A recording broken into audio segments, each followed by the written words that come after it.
嚟啊！真嚟啊！拍咗拖5年嘅男友性冷感。男朋友性冷感。咁啊 Jenny 係咪一個比較需要人呵護嘅一個女性呢？唔知，睇下要冷感到咩地步。喂 Jenny 啊，唔該。喂 J。喂啊 J 啊，唔該。喂。係啊，情感關注組係子宇。Hello，我係何詩。你好，子宇，何詩，係你好。係啊 ，Jenny 就啱啱講啦，拍咗拖5年嘅男友係性冷感喎。係，咁想又分享下嘅，係啦。前男友啊？前男友啦，已經變咗。好耐㗎啦，其實係我應該話我離咗婚之後遇到嘅一個暖男。簡單介紹下自己先。咁我自己就而家係即係都係即係暫時個情況都係我頭先講我離咗婚啦。咁其實都係講緊好耐啦。其實講緊而家我嘅年齡都唔細啦，50幾㗎啦。係啦。咁就講緊係應該係20幾30年前，係啦，咁樣咯。咁就離婚嗰陣時就最 down 嘅時候咧，就係啲即係出去跟啲姊妹出去落酒吧認識咗佢嘅。係啦。咁佢就喺隔離台嘅。咁就過嚟搭訕。咁喺嗰個時候咧，就跟住嗰陣時就好興嘅，就咁喺酒吧之後就會落去茶餐廳食下嘢咁樣噶啦，跟住先要散兵翻屋企。係啦。咁嗰陣時真係飲酒，即係第一次遇到咁佢過嚟飲酒咁喺茶餐廳嗰度咧，佢就抄牌啦咁樣。淨係抄你一個。咁嗰陣時佢就係。咁佢2個男仔一齊嘅。咁2個都有大家一齊。咁我同另一個女仔就都有交換晒電話咯，即係都諗住之後都會出嚟玩飲下嘢咁樣咯。係。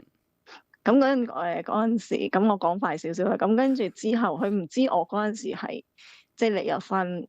其實嗰個階段都有啲矛盾嘅，即係正值我想離開我前夫嘅時候，但係我又未到真係搬走咗屋企，又冇話簽字咯，即係有一個離開嘅心啊。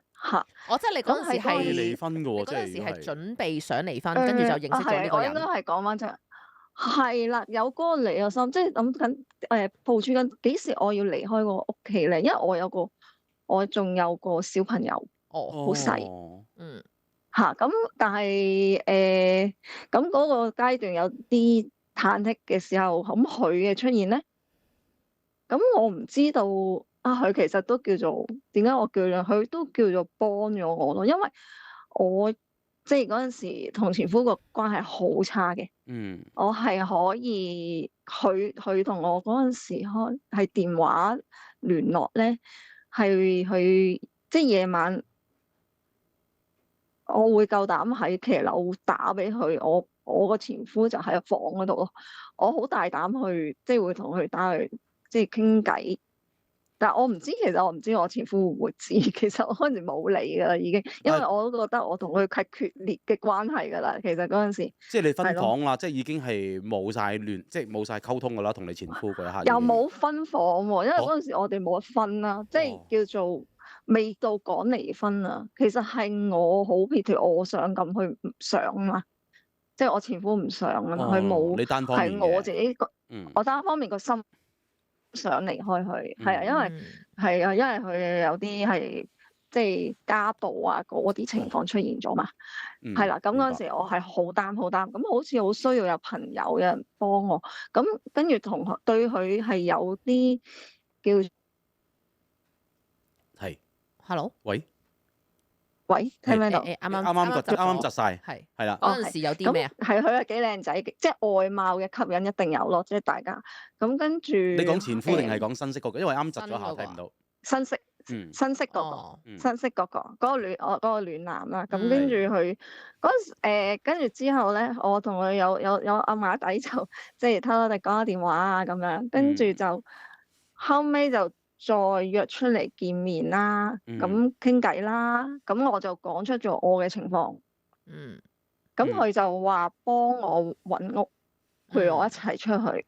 佢話你都幾嚴重喎咁樣，佢話不如你又咁唔開心，佢都我嗰陣時開始有啲抑鬱嘅，咁我就覺得要撇脱啲，因為我又唔想喺個小朋友面前成日都有叫啦，咁對佢嗰個成長都唔開心啦，係啦，咁我覺得我係真係要決絕啲啦，因為我開始係爆啊，即係個人咧，如果唔係可能我會好攰，好想係啦，好抑鬱，好，我覺得我開始唔得啊，好唔掂啊，可能會自殺啊，即係我覺得我一定要脫離嗰個氛圍，嗰個屋啊，嗰個係啦，因為佢跟住我就冇辦法啦，就真係即係既然有人幫我咧，我嗰陣時係決心走咯。如果唔係佢話陪我去揾我可能冇咁大嘅決心，即係冇今日我可以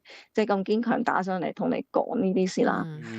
可能我已經唔喺人世都唔定嘅。咁因為就咁樣，佢就真係陪我係喺九龍區揾咗屋咁樣。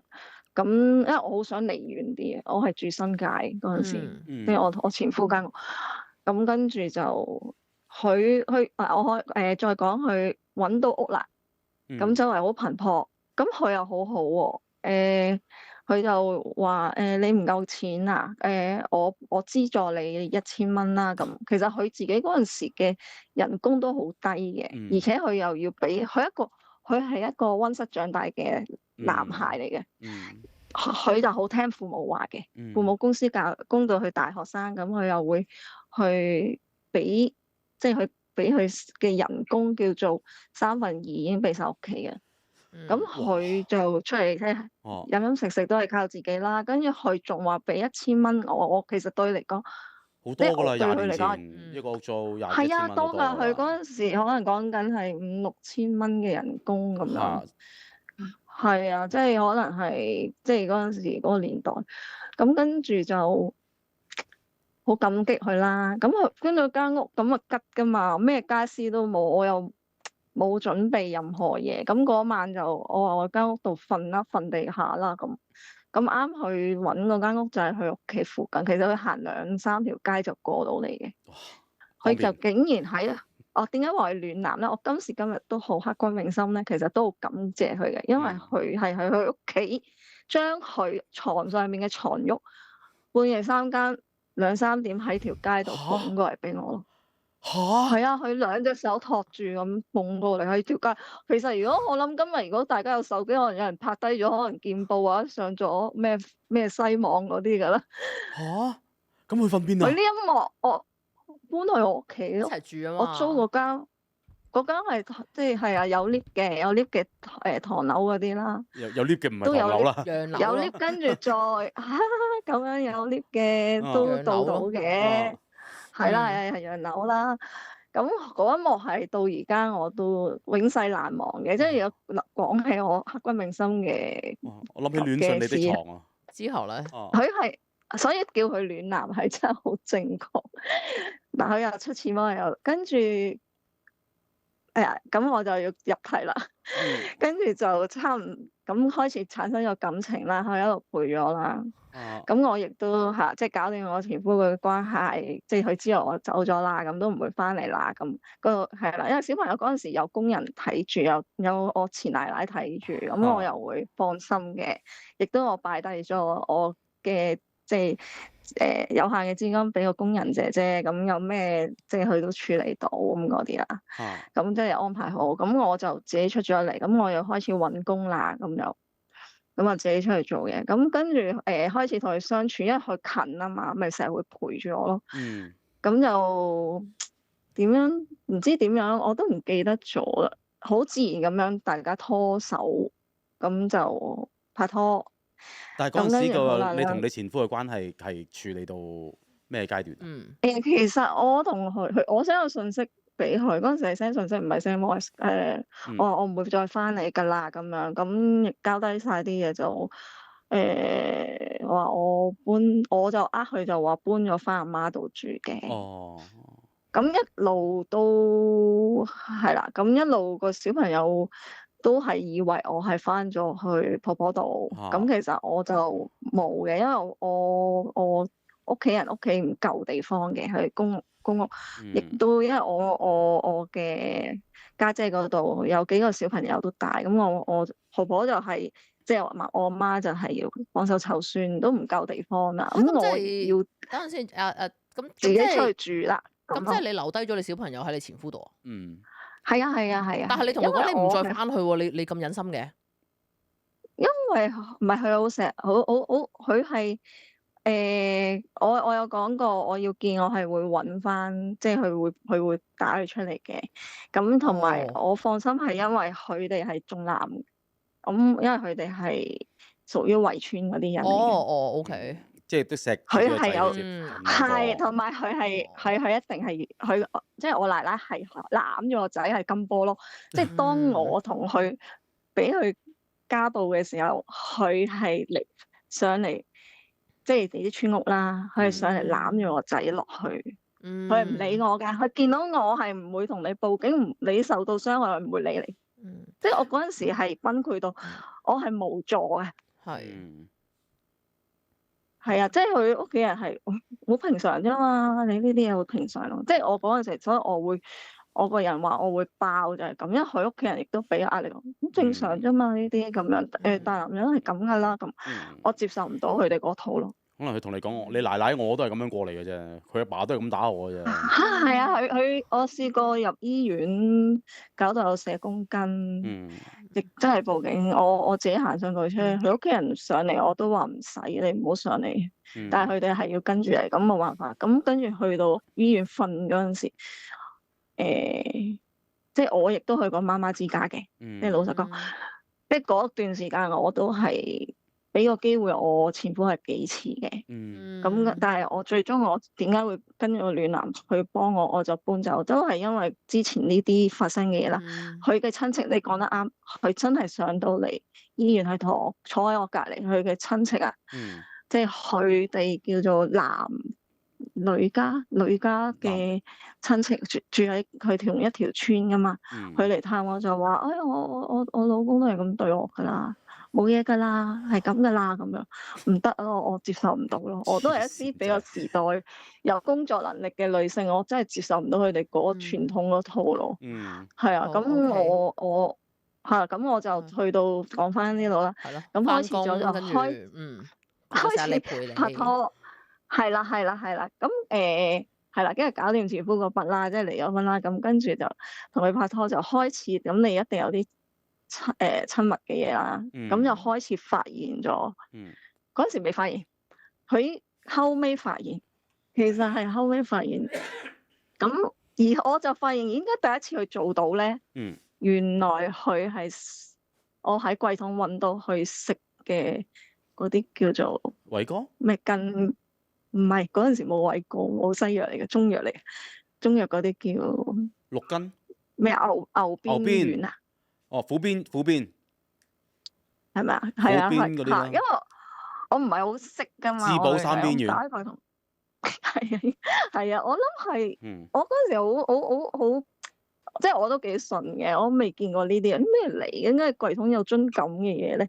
因為我後尾再想同佢親密嘅時候，佢成日都揾啲藉口耍我啊。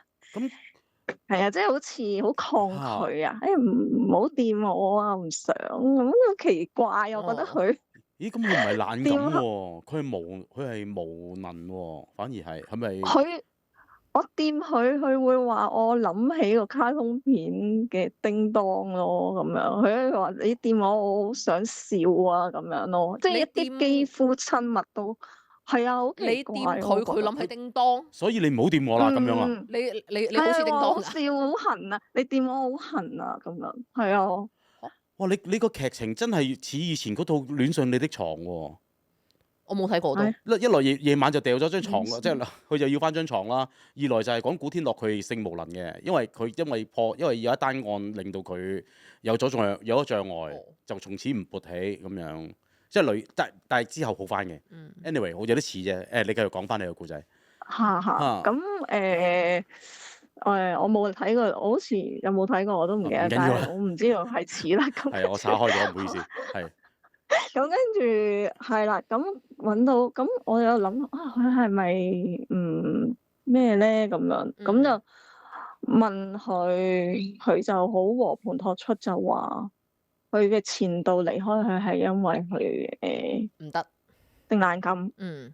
佢就用性冷感嚟講，唔係佢又唔係講，佢冇用呢個字，因為我自己諗到。再印象翻去係話，就係因為佢做唔到。勃起困難咯。係啦，勃起困難。即係冇同，唔係佢話，即係冇同佢 sex，係話佢冇同佢，應該佢係咁講。所以佢前女友冇同佢一齊，因為我聽佢講都好多年㗎喎，好似3年啦，但係都。我話點解冇 plan 話結婚嗰啲，係啦。但係佢同你成功做咗第一次嘅喎，即係話。你繼續講。係咪啊？喂。你同乜嘢？因為你啱啱講話你同佢做咗一次㗎嘛都，佢食咗嗰啲。其實一次啊。係開始。但係其實嗰啲藥陣時唔同西藥㗎嘛。唔同㗎。因為即嗰啲叫做中藥嘅嘢啦，其實嗰啲係好似係 kind of 叫保健品嘅啫。係啊，三邊丸。係啊，係保健品嚟，所以你即係啱啱阿 J 你講話咩？佢因為食咗嗰啲而同你搞，我覺得呢個係唔合 logic 㗎。但係好勁喎！佢之後我真係講真，我同佢其實即係我同佢3年再加2年，我嗰幾年我係佢係冇再搞過你。冇，唔係就算我掂佢。佢話俾我聽，佢覺得唔舒服啊！即係我掂喺下邊，佢唔舒服，而佢係軟奶奶嘅喎，冇硬過嘅喎。咁所以咪更加唔關事咯。你諗下，如果係第一次咯，佢話俾我聽，佢食咗呢啲嘢，唔關事啦。如果好緊要喎。如果真係關事啊，你而家一齊咁耐，佢次次為佢當交功課，我得閒食一粒都得啦，係咪咁講啊？你而家諗翻。所以我有啲疑惑，嗰次係咪真係有做㗎？你哋即係定係佢揾咗第二啲嘢嚟？見到嘅有做喎，係真係係真係佢下體嚟嘅。入到㗎，唔硬你係入唔到㗎。咁得意啊！咁即係做多一次，但係唔係啊？之後就一次咋，淨係開始，佢仲有好似扮到自己好勁好 man 咁樣㗎。即係咧一入，即係嗰日係飲咗少少酒，一入門口咧，佢就同你壁咚先嘅。咩係咪叫壁咚啊？拱你埋牆嗰啲咧。係。即係好似做個動作咧，扯爛你啲衫啊，扯爛你條絲襪啊，嗰啲好似搞到自己好勁啊，懶 man 咁㗎。即係佢好似做咗個勢俾我，佢好乸勁啊，你明唔明啊？但係之後冇咗啦，嗰幾年已經係啊，跟住掂到佢又唔得啊，覺得唔舒服啊，又話係咯，總之佢係咯，佢話我唔知點講，好奇怪，好閃縮即係佢會逃避咯，縮開咁嗰啲。你冇做過啲乜嘢？譬如誘惑下佢啊，引誘下佢啊，做下有試過㗎，玩具嗰啲啊，玩具啊，不過以前可能啲嘢我相衫信我有魅力嘅，因為我同個之前未結婚之前啲 ex，即係最初戀嗰個，佢都話見到我佢會係有種衝動嘅。我覺得我未至於冇魅力到吸引到佢。我都信你有嘅，如果唔係人哋都唔會喺個酒吧度搭訕你啦。係啊，係咪先？係啦。係啦，我前夫都話，因為我即係算係佢，我諗我都算係靚啩。佢係講你唔靚，我又唔娶你啦。佢曾經講，我覺得我唔係。我哋好公平嘅，你 send 張相嚟睇，我哋我覺得我唔係。你 send 張相嚟評下。小姐啦，但係我覺得我係有魅力，但係我有試過誘惑佢唔得咯，佢就話唔得，我唔得，我覺得唔舒服啊。你掂我覺得好痕啊，我又諗起叮當啊，佢成日用呢樣嘢嚟同我講，咁佢講一兩次、3次。我好冇癮啊，跟住我都算啦，即係你有時我對佢係有種愛喺度噶嘛，但係我同佢係我發現我可以冇嘅，即係我可以同佢3年，點解？即係真係中間分手過，係因為覺得佢唔係好長進，佢係細過我幾年噶嘛，覺得佢唔長進，同埋佢都幾貪玩，咁我就試過一次分手嘅原因就係。去到朋友屋企，咁啲朋友食煙啊，跟住喺度玩啤牌啊。我話嗰陣時我隻眼有啲眼發炎敏感，咁啊睇咗醫生㗎啦，咁啊滴咗眼藥水都係咁流眼水，好辛苦，隻眼好痛。我話走啦，不如我哋嗰陣時成1點㗎啦，走啦。佢唔肯聽，佢玩到成4點。咁我一路好辛苦，因為佢哋食煙，我隻眼又供住，好辛苦，係咁流眼水。跟住一落到去送同佢搭車嘅時候，我已經話分手啦。我話你都係唔好適合我，即係嗰下我個人好得意㗎。我要斬咧，我可以好決絕。我嗰下咧，我完全咩都唔諗啦。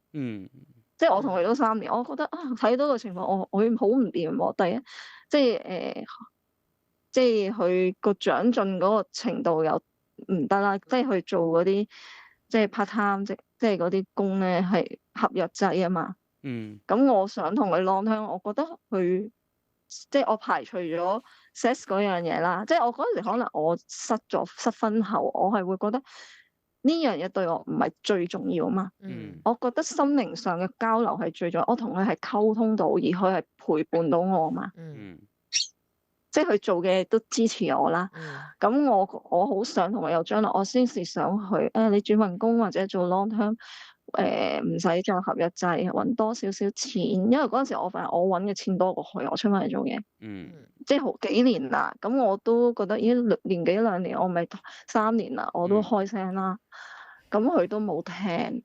咁到嗰下，我隻眼痛到流眼水，成晚佢都唔理我，掛住同人坐啤。咁我又飲酒，我又撇脱咗咯。咁跟住同佢講分開之後咧，咁我就識咗第2個嘅，係啦。咁就同嗰個另外一個男士一齊啦。咁跟住年零之後又分開咗。佢又唔知點解咁叻咧，喺個 Facebook，佢唔知又 get 到我，無端端係我分手搬走咗嗰晚3點鐘，佢無端一個嗰陣時有 WhatsApp 啦，出現咗啦。佢就 WhatsApp 我咧就話有我在，佢俾咗3個字我咯。咁我就覺得，咦，其實佢係咪一路都留意緊我咧？咁點解佢好似定係個天令會？我問翻佢，佢話佢冇咯。即係我見面問翻佢就唔否認咯。但係我覺得有冇咁啱得咁巧啊？個天係咪要我再同佢重新開始啊？咁樣咯。嗱，有啲我真係唔知點解個天要咁安排啦。係咪要我俾多次機會佢咧？咁咁佢冇變到啊？咁因為其實佢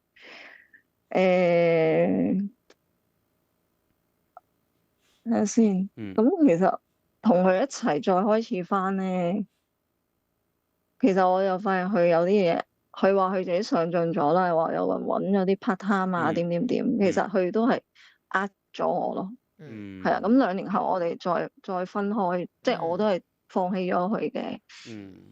但係因為期間我都覺得同佢，即係佢性方面嗰個問題咧，我都覺得可能中間拍過一次拖啊，我覺得我其實仲係需要呢樣嘢。你明唔明我講緊啲咩啊？明，梗係明啦，正常嘅。你都正常啊，你嗰陣都仲係咯，好細個啫嘛。而家都唔係大。係咯。係咯，咁可能再中間有段拍拖嗰陣時，係同嗰個好正常嘅需要，亦都即係會做呢樣嘢。咁但係再遇翻佢，我又唔可以做呢樣嘢咯。我又同我神交咯。佢未好翻。咁嗰陣時我係會有即係期間有呃過佢，亦都有出過軌，自己忍唔住出軌嘅。因為可能我發現我都係需要呢啲嘢咯，即係譬如出去飲嘢，咁可能會即係飲大咗，跟住可能有個男士嚟搭訕，咁都試過話做一啲背罪嘅嘢咯。咁你 end up 就算佢喺屋企等我都好，我係做完咗再翻屋企，若無其事沖涼瞓覺，而佢唔敢問我嘅，佢知道我出去飲酒。佢唔敢問，即係最後咁我覺得分開咗，關係好唔健康啊！你講啊，最後真係大家都係分開咗。因為好唔健康咯，就係你所講咯。係咯。咁啊，最後你都係你講先㗎啦，即係話我哋都係唔啱啦係咯，拜拜啦咁樣。係咯，就係咁樣咯。嗯因為我又覺得我有啲嘢悶咗佢，我自己個心又唔安樂。但係就係可能佢又要唔做呢樣嘢，令到我要做咗一啲對佢唔住嘅嘢咯。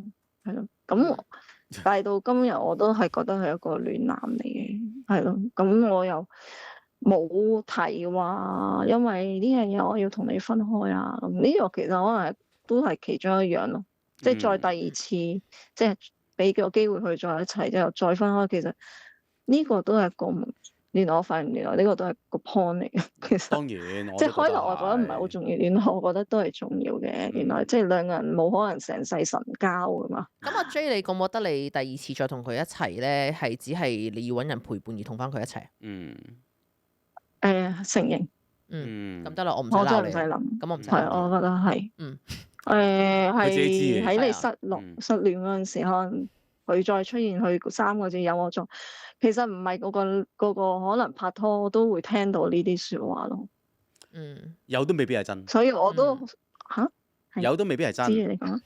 我話有都未必係真，即係有人提啲説話成啊咁樣。係，我明你意思。係啦，咁 anyway 啦，咁跟住之後就冇再見佢啦，係咪啊？最後分開都再見亦是朋友嘅。咁嗰陣時知道佢冇工做，即係啱分開嗰陣時，後尾佢辭咗份工，揾緊嘢做。我都有喺地鐵攞 job market，因為住得近啊嘛。係佢過嚟我樓下拎咯。咁跟住有見過啊。跟住我特登好刻意唔想同佢聯絡咁多啦。俾過幾次 job market，我就覺得唔好令到佢好似對我仲好似有啲藕斷絲連咁啦。咁我又想重新開始，或者我識翻個正常嘅人，再真係有段好關係啦。咁跟住就好撇脱咁樣，就即係唔會再好主動揾佢咯。咁講下就冇啊。跟住冇揾之後，隔咗年幾啊。有一次喺街度撞到，迎面咁撞到，佢嗌我。咁佢見到我冇講嘢 hi 咁樣，咁大家擦身而過，咁我 hi 咁樣，冇停低去問候咯。咁佢就一個 WhatsApp 之後，即係就嗰晚啦，佢就問你好似瘦咗喎咁，咁樣咯。即係個心係知道呢個人，佢仲係好關心我嘅，係咯。咁而家講起都有少少心酸酸啊，因為佢實在係好暖男。唔係，我覺得佢未必係好留意你，你呢啲有啲諗多咗。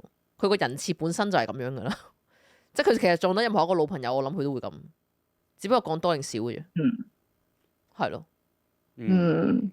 係咯。我未係咯，我都覺得佢，但係佢淨係講咗呢句啊，跟住冇講嘢咯。唔係，我都覺得佢可能係咁樣嘅，但係亦都可能個心都有你。如果唔係佢大致可以唔使夜晚 WhatsApp 你㗎。但係我覺得你算啦，即係你佢心都唔喺佢度，你問當放生佢咯。係啊，都唔係一件壞事嚟嘅。咁當佢又做唔到你嘅要求啦，我都有提係咪先？佢㗎，使唔使陪佢睇醫生？你唔好搞咁多嘢係啦，好彩冇咋你。即係難聽啦。雖然即係呢一事過境遷啦，都唔會再點啦。即係講真，想同翻嗰一刻嘅你講，你都做咗一次撲街，就唔好再做第二次撲街啦。係啊，真係唔好啦。俾咗一次假希望人哋就算啦，係咪先？你仲要再咩去睇醫生？你做多咗啊，小姐。係啊。係啊，即係好彩你冇咁做咯。唔係話之後去見翻我咁係，我係話我同佢一齊嗰陣時啊。我有提出想幫佢。咁但係佢都係拒絕嘅。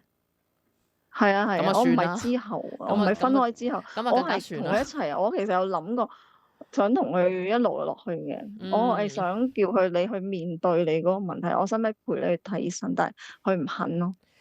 唔肯都係啱㗎。佢個人設，因為啱啱阿 J 你一開波講咗佢係好聽老豆老母話㗎嘛。除非佢阿爸阿媽叫佢去，可能佢會去咯。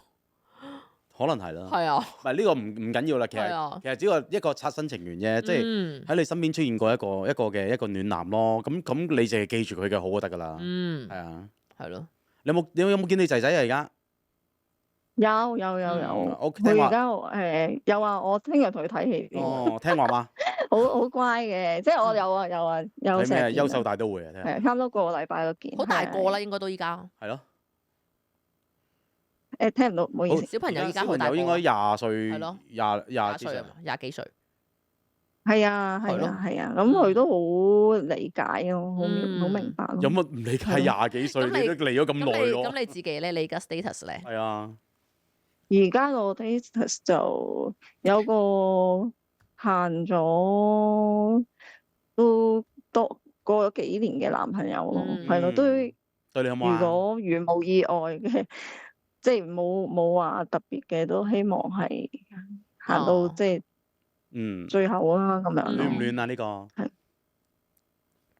去到熱添啊！暖唔暖啊？呢個暖唔暖男啊？依家呢個呢個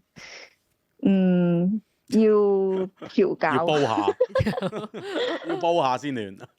係咯。性方面咧，呢個性格固執啲，要調教，要即係點講咧？初可能磨合嗰陣時會多啲唔開心。過咗2年後，佢好似開始適應咗，即係明白佢嗰個固執嘅問題咯。係啊，都有唔開心㗎，都有喊㗎。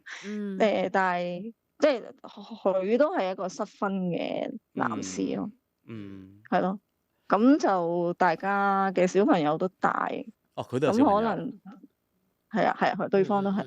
咁就變咗應該會理解嘅情況會多啲。係咯。好啦。咁係性格上，我覺得兩個人相處冇100%配合嘅，互相遷就咯，係咯，努力緊咯，而家都好啦，係咯。咁啊，加油啦！係咯。好多謝你哋，順利啦，繼續幸福啦。希望你睇戲開心啲啦，聽日。係啦。同啲仔相處得。其實我仲有其他嘅故事嘅，個暖男之後都有遇過一啲好奇特嘅關係，即係點講咧？唔係叫奇特，即係幾特別嘅，可以再之後分享俾你哋。好啊，等你電話再打嚟啊！好啊，好啦，係啊，好啦，多謝 Jenny 電話。夜啦，瞓啦，你聽日仲要睇戲啊？係咯。係啊，好啦，拜拜。好啦，拜拜。好啦，拜拜。一個其實佢自己知道想要乜嘅一個女人嚟嘅。不過即係好難，即係後生咧，佢同埋佢嗰陣時個男仔又細佢幾年，未必咁識諗啊。又或者係我同埋有啲嘢，我哋唔知佢點解佢食完嗰啲嘢一時又得，一時又唔得。係啦，即係佢咁又唔係淨係因為呢樣嘢嘅，可能 Jenny 都覺得佢有啲唔上進啦。係。咁呢個都我覺得無可厚非嘅，即係我覺得男士咧有陣時你上進，可能係女士睇你嘅其中一個條件嚟㗎嘛。即係如果女士都提得出得聲咧，其實你自己要 beware 呢樣嘢咯。即係你如果唔想冇咗呢個女仔，亦都或者為自己啦，你唔好話為身邊啲人而去努力啦。你為自己而去努力都好應份嘅。係啦，即係如果學佢話齋，你叫咗你幾年，佢同你咗3年2年先至開始叫你去上進啲嘅，咁我都覺得你係咪應該都要諗下咧？為你好又好，佢恨呢樣嘢又好，點樣都好啦，你自己都可以改變下嘅。係啦。